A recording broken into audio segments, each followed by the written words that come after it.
सारे जहां से अच्छा हिंदुस्तान हमारा। আজ আমি চলে এসেছি হিমাচল প্রদেশের মানালিতে মাতা হিডিম্বা দেবীর টেম্পেলে।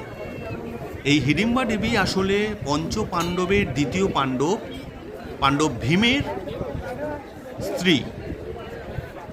মাতা হিডিম্বাকে হিমাচল প্রদেশের মানুষ খুব বিশ্বাস করেন এবং খুব জাগ্রত বলেই মনে করেন।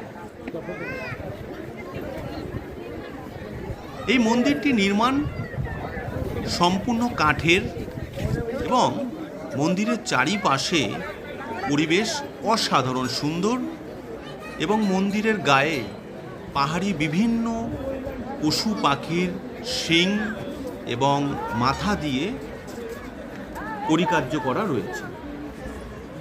1553 সালে রাজা বাহাদুর সিং এই মন্দিরটি হিমাচল প্রদেশে মানালিতে স্থাপন করেছিলেন।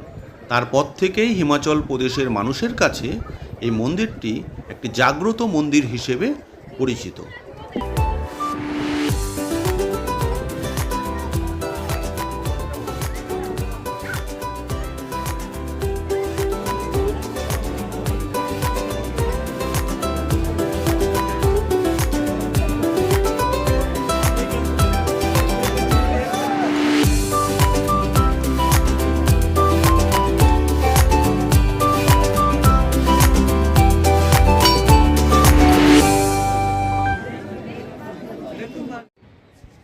এটি হলো মাতা হিডিম্বা দেবী এবং পাণ্ডব ভীমের পুত্র ঘটোৎকচের মন্দির।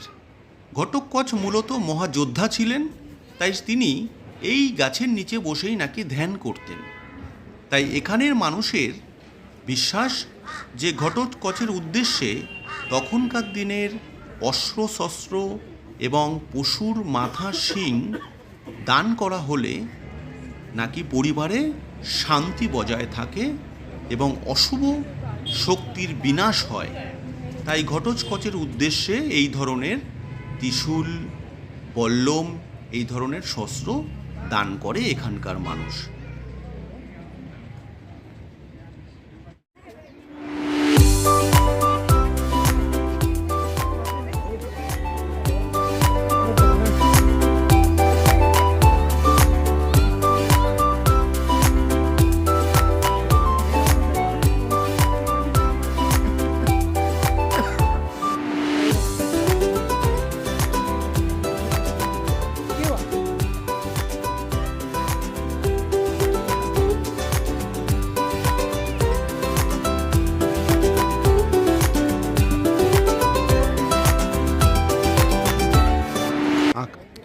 আপনারা যারা এখানে আসবেন তারা অবশ্যই কিন্তু ছাতা না হলে রেনকোট ক্যারি করবেন।